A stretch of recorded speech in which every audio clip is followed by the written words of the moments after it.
नमस्कार, देवभूमि एक्सप्रेस में आपका स्वागत है। मैं हूं आपके साथ दीपक भदौरिया। रुक करते हैं खबरों की ओर। उत्तराखंड में अगले साल होने वाले विधानसभा चुनाव में भाजपा नई रणनीति के साथ मैदान में उतरेगी। राष्ट्रीय महामंत्री संगठन बीएल संतोष आज प्रदेश भाजपा की चुनावी रणनीति पर मंथन कर रही हैं।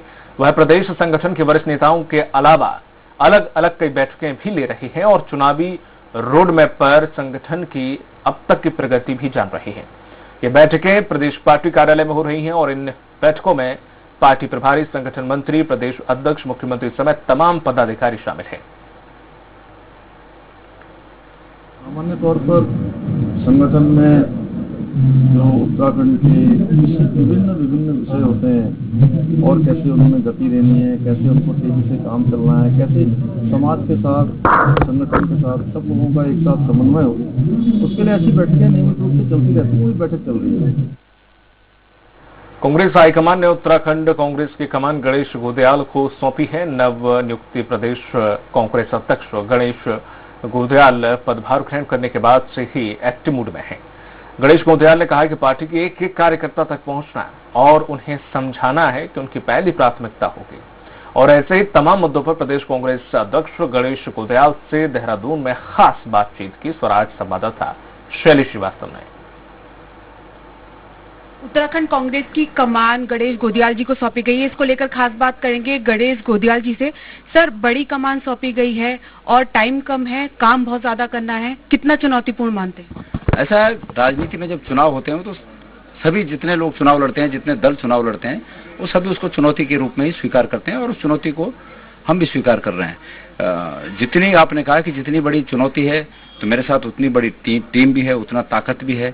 मैं सौभाग्यशाली हूँ कि मैं उस संगठन का अध्यक्ष बना हूं जिस संगठन को 50 साल तक हरीश रावत जी ने सींचा, जिस संगठन को हमारी स्वर्गीय नेता उत्तराखंड की इंदिरा हृदय जी ने सींचा, नारायण दत्त तिवारी जी ने सींचा, हमारे बहुत ही वरिष्ठ नेता कुंजवाल जी सींच रहे हैं और किशोर उपाध्याय जी ने सींचा, प्रीतम सिंह जी ने सींचा। पार्टी के लिए आपकी प्राथमिकताएं क्या होंगी? प्राथमिकता मैंने तय कर ली है कि हमको जन जन तक पहुंचना है। मेरी प्राथमिकता राज्य के हर उस व्यक्ति के दुख को कम करना मेरी प्राथमिकता है कि जो आस की तरह, जो एक उम्मीद की तरह हमको देखता है, उसकी प्राथमिकता, वो मेरी प्राथमिकताओं में शामिल है। इसलिए संगठन का काम तो हम कर ही रहे हैं, लेकिन अंततोगत्वा हमारा लक्ष्य प्रदेश की जनता को उनकी उम्मीदों पर खरा उतरकर उनके मन के अनुरूप कार्य करना हमारी प्राथमिकता है। बेरोजगारी, पलायन बड़ी समस्या है, इसको अगर आपकी सरकार आती है कैसे दूर करेंगे? हम अगले 5 साल के कार्यकाल को रोजगार को समर्पित कार्यकाल के रूप में स्थापित करेंगे। मैं कांग्रेस पार्टी का अध्यक्ष हूं और अध्यक्ष होने के नाते मेरे ये विचार पार्टी के एजेंडे में शामिल होंगे, ये मेरा पक्का विश्वास है और वो 5 साल रोजगार को ही समर्पित होंगे। मैं इसी पर ज्यादा फोकस दे रहा हूँ। सर, 2 खेमों में कांग्रेस बटी हुई नजर आती है, ये भी एकजुटता करना आपके लिए बड़ी चुनौती होगी, इसको किस तरह से करेंगे? मैं नहीं समझता कि कांग्रेस 2 खेमों में बटी हुई है, पर मुझे ज्यादा ये लगता है कि भारतीय जनता पार्टी में जो 3 मुख्यमंत्री बने तो वहाँ 3 खेमे मुझे नजर आते हैं। यहाँ सिर्फ इस बात को खेमा बना देना कि कार्यकर्ता अपने चहेते नेताओं के नारे लगाते हैं, जिनको अच्छा मानते हैं उनको नारे लगा देते हैं, इसको खेमाबाजी नहीं कहा जा सकता। नेता एक मंच पर बैठे हैं और अपने समर्थकों को स्वयं कह भी रहे हैं कि भाई जरा शांत रहो, लेकिन समर्थक जोश भरे होते हैं, उनमें जोश होता है, वो अपने जोश का इजहार इस रूप में कर देते हैं कि अपने इच्छित नेताओं के नारे लगाते हैं। तो इसको आपको इस रूप में नहीं देखना चाहिए। कांग्रेस के लिए बीजेपी तो चुनौती है, ये साथ ही आम आदमी पार्टी भी उत्तराखंड में सक्रिय हो रही है, उसे किस तरह देख रहे हैं? वो विशुद्ध रूप से हमारे वरिष्ठ नेता हरीश रावत जी की नकल कर रहे हैं। हरीश रावत जी ने 1.5 साल पहले कह दिया था कि हम 10 साल जब सत्ता में रहे तो हमने पावर सेक्टर को इतना मजबूत किया कि आज वो 100 यूनिट प्रति व्यक्ति फ्री बिजली देने के भार को सह सकता है और आगे हम इसको और मजबूत करेंगे और इसको 200-300 तक ले जाएंगे। तो जो बात उन्होंने 1.5 साल पहले की वो बात वो पार्टियां अब आके कह रही है, तो वो तो नकल कर रही है हमारी। तो मैं उस पर कुछ ज्यादा टिप्पणी नहीं करना चाहता कि वो कितने गंभीर है नहीं है, वो उनकी अपनी बात है। आपको क्या लगता है 2022 विधानसभा चुनाव में कांग्रेस आ रही है? हाँ, इसमें कोई शक ही नहीं है।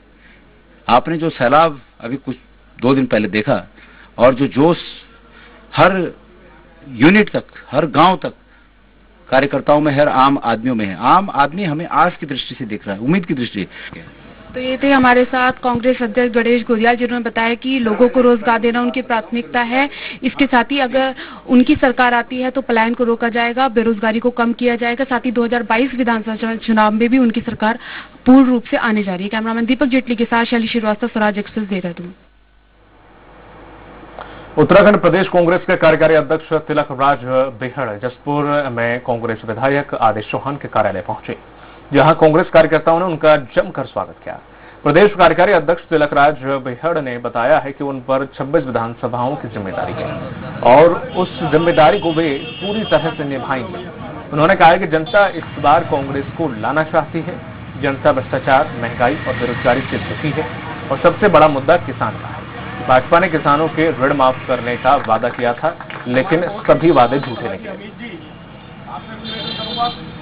कांग्रेस पूरे चुनावी मोड़ में आ चुकी है और मुझे कार्यकारी अध्यक्ष बनाया गया। 26 विधानसभाओं की जिम्मेदारी सौंपी गई है। आज मैं देहरादून से लौट रहा हूँ।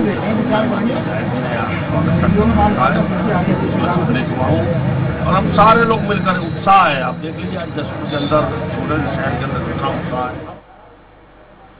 हरिद्वार में कांग्रेस की चुनाव समन्वय समिति के अध्यक्ष किशोर उपाध्याय का बड़ा बयान सामने आया है। किशोर उपाध्याय ने कहा है कि उत्तराखंड विधानसभा चुनाव में वही सीएम का चेहरा होगा जो यहां के लोगों को बिजली, पानी, रसोई गैस, शिक्षा और चिकित्सा जैसी मूलभूत सुविधाओं को निःशुल्क देने की बात करेगा। साथ ही कहा है कि यहाँ के लोग ये सब फ्री नहीं मांग रहे हैं, ये अधिकार उन्हें मिलना ही चाहिए। उत्तराखंड कांग्रेस, भाजपा समेत सभी राजनीतिक दलों में उसी को सीएम का चेहरा बनाया चाहिए जो यहां पर लोगों को उनका अधिकार दिलाने और खुशहाली लाने की बात करेगा।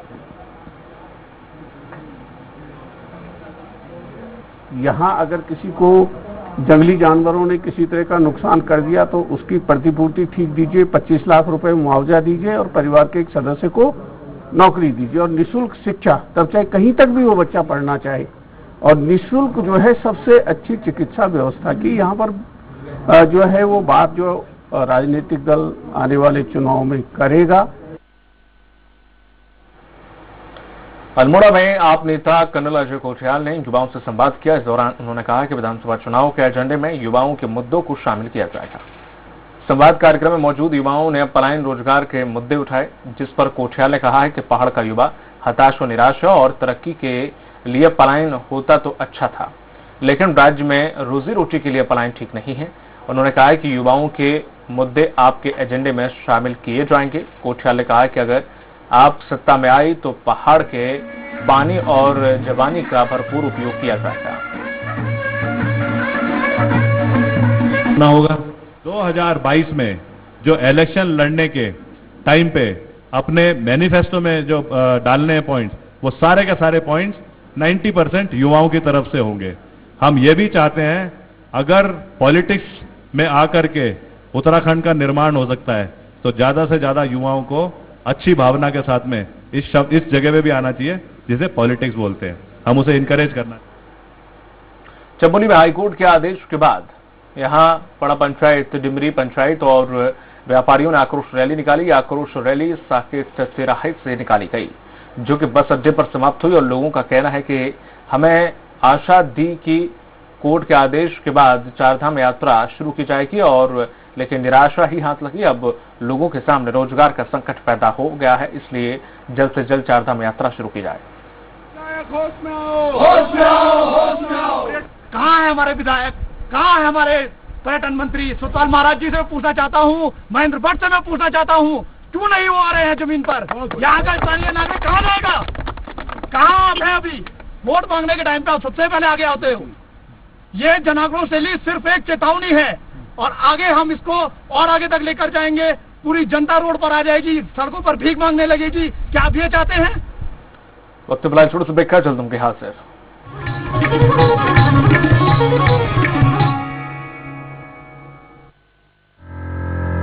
कोविड-19 महामारी की वजह से राज्य में वापस लौटे प्रवासियों और छोटे व्यवसायियों को अपनी आजीविका शुरू करने और बंद पड़ चुके व्यवसाय को पुनः प्रारंभ करने के लिए उत्तराखंड में मुख्यमंत्री स्वरोजगार नैनो उद्यम योजना शुरू की गई है।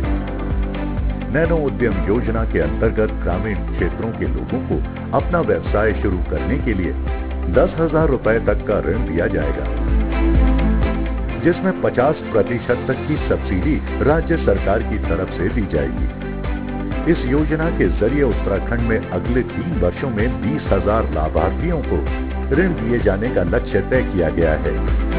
इस योजना से उत्तराखंड में स्वरोजगार के लिए छोटे छोटे व्यवसाय और उद्यमों की स्थापना को बढ़ावा दिया जा रहा है। मुख्यमंत्री स्वरोजगार योजना नैनो उद्यम के अंतर्गत अत्यंत छोटे स्तर के व्यवसाय जैसे सब्जी व फल विक्रेता, फास्ट फूड स्टॉल, दर्जीगिरी, plumber, electrician, salon, mobile repairing, सिलाई बुनाई, book binding, screen printing, paper match craft, धूप अगरबत्ती निर्माण, झाड़ू निर्माण, कैंडल निर्माण, कारपेंट्री, लोहागिरी, लॉन्ड्री, चिकन और मीट शॉप, छोटी bakery, car washing, mushroom farming आदि शामिल किए गए हैं। योजना के सफल क्रियान्वयन और व्यवसाय को स्थापित करने के लिए उत्तराखंड सरकार लाभान्वितों को ट्रेनिंग, मेंटरिंग और नेटवर्किंग सर्विसेज जैसी सुविधाएं भी मुहैया करवा रही है। छोटे व्यवसायों से सृजन हो रहा रोजगार, आत्मनिर्भर भारत का सपना हो रहा साकार।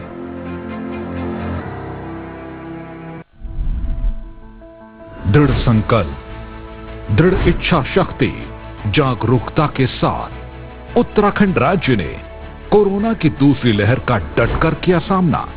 जन जन का साथ और उनके विश्वास के साथ उत्तराखंड सरकार ने कोरोना के खिलाफ निर्णायक जंग लड़ी और कोरोना के मुश्किल समय में जन जन तक बेहतर स्वास्थ्य सुविधाओं के साथ जीवन रक्षक औषधियां, ऑक्सीजन और सभी जरूरी वस्तुओं की उपलब्धता सुनिश्चित की है।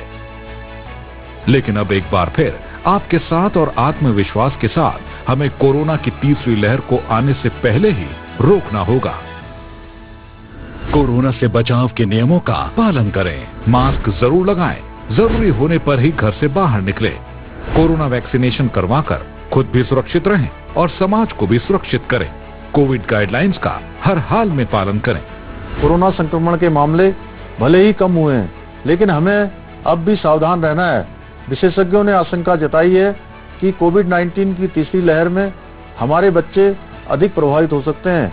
उत्तराखंड सरकार द्वारा बच्चों के स्वास्थ्य एवं पोषण हेतु आवश्यक कदम उठाए जा रहे हैं। हमारी सावधानी ही कोरोना को हरा सकती है।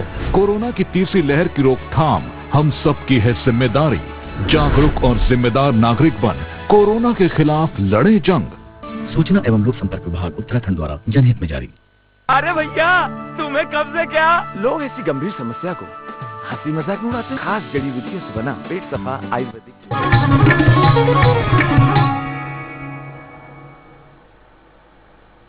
ब्रेक के बाद आपका स्वागत है। रुक करते अगली खबर की ओर। रुड़ के विधायक प्रदीप बत्रा के बयान के विरोध में आम आदमी पार्टी कार्यकर्ताओं ने कैंप कार्यालय के बाहर प्रदर्शन किया।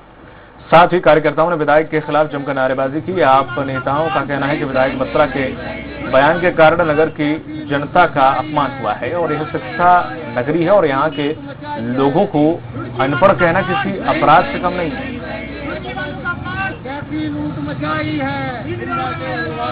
आज का जो प्रदर्शन है वो इस चीज के लेकर है कि रुड़की की शिक्षा नगरी की जनता का अपमान हमारे विधायक प्रदीप बत्रा द्वारा किया गया है। रुड़की की जनता को अनपढ़ बताया गया है। रुड़की शिक्षा नगरी इंजीनियरों का शहर कहलाता है और ये पूरे हिंदुस्तान में ही नहीं वर्ल्ड के अंदर मशहूर है। और उस शहर की जनता को बताओ, हमारे विधायक जी बता रहे हैं कि ये अनपढ़ है जी। ये बात है। तो ये प्रदर्शन था, ये प्रदर्शन हमारा रुड़की विधायक ने जो रुड़की वालों के बारे में अपशब्द बोला है, रुड़की वालों को अनपढ़ कहा है, वो रुड़की का, शिक्षा नगरी का और सब रुड़की के सम्मानित नागरिकों का बहुत बड़ा अपमान है।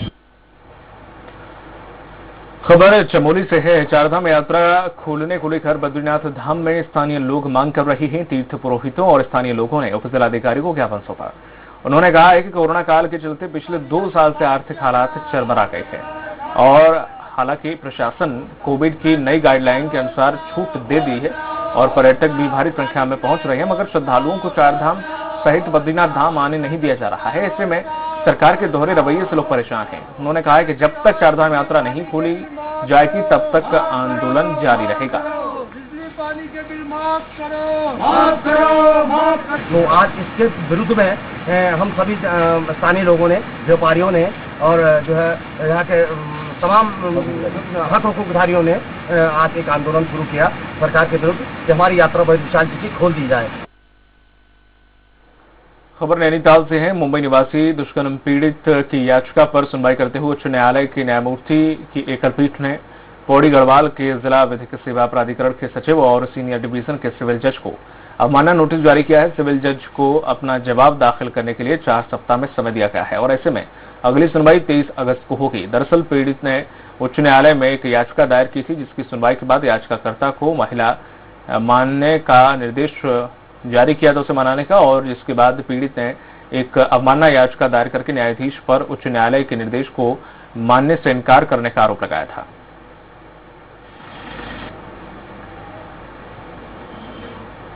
रुड़की में बीजेपी विधायक प्रदीप बत्रा के खिलाफ उनकी ही पार्टी के लोग दिखाई दे रहे हैं और इसका कारण विधायक का विवादित बयान वाला वीडियो है। विधायक प्रदीप बत्रा ने रुड़की की जनता को अनपढ़ कहा था और जिसका वीडियो वायरल हो रहा है। इधर विधायक ने वायरल वीडियो मामले में सफाई दी है और विधायक ने कहा कि वीडियो को तोड़ मरोड़ कर पेश किया गया, जब मैं खुद शहर की जनता का सम्मान करता हूं। इधर वरिष्ठ भाजपा नेता नितिन शर्मा ने कहा कि विधायक ने ऐसा नहीं कहा होगा और उन्हें मामला दर्ज कराना चाहिए और अगर कहा है तो बहुत दुख की बात है। और उस जनता को उन्होंने अनपढ़ कह दिया। जिस क्षेत्र में IIT है विश्वविख्यात, जहां पर दूर दूर से पूरी दुनिया से लोग पढ़ने आते हैं, जो शिक्षा नगरी के रूप में जानी जाती है, उस क्षेत्र के लोगों को उन्होंने अनपढ़ कह दिया अपने स्वार्थ के लिए। तो बहुत ही दुखद है। देखिए, सब आला कमान सब जानकारी रखता है और उचित समय पे जो भी अलग कमान निर्णय लेगा उसके सब साथ हम लोग। खबर डोईवाला से जोली ग्रांट निवासी BSF जवान की कोलकाता में तबीयत बिगड़ गई, जिसके बाद जवान को अस्पताल में भर्ती कराया गया, मगर इलाज के दौरान जवान की मौत हो गई। जवान कोलकाता में ही तैनात था। जवान का पार्थिव शरीर कोलकाता से दिल्ली लाया गया, जहां से जवान के शव को उसके निवास जोली ग्रांट में जवान का अंतिम दर्शन करके श्रद्धा सुमन अर्पित किए गए। इस दौरान BSF के जवानों के द्वारा गार्ड ऑफ ऑनर की सलामी दी गई।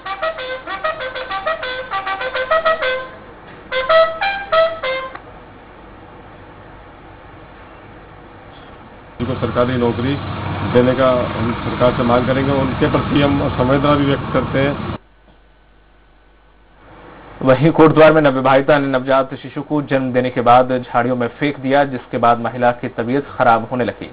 परिजनों ने महिला को अस्पताल पहुंचाया, जहां पर इलाज के दौरान परिजनों को महिला के प्रसव होने की जानकारी मिलने के बाद उनके हाथ पांव फूल गए। दरअसल महिला की शादी 1.5 माह पहले हुई थी।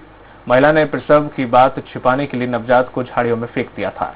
वहीं अस्पताल प्रबंधन ने इस घटना की सूचना पुलिस को दी। वहीं पुलिस ने मौके पर पहुंचकर नवजात को जिंदा स्थिति में बरामद कर लिया है। फिलहाल अस्पताल में नवजात को भर्ती किया गया है, जहां उसकी स्थिति सामान्य है।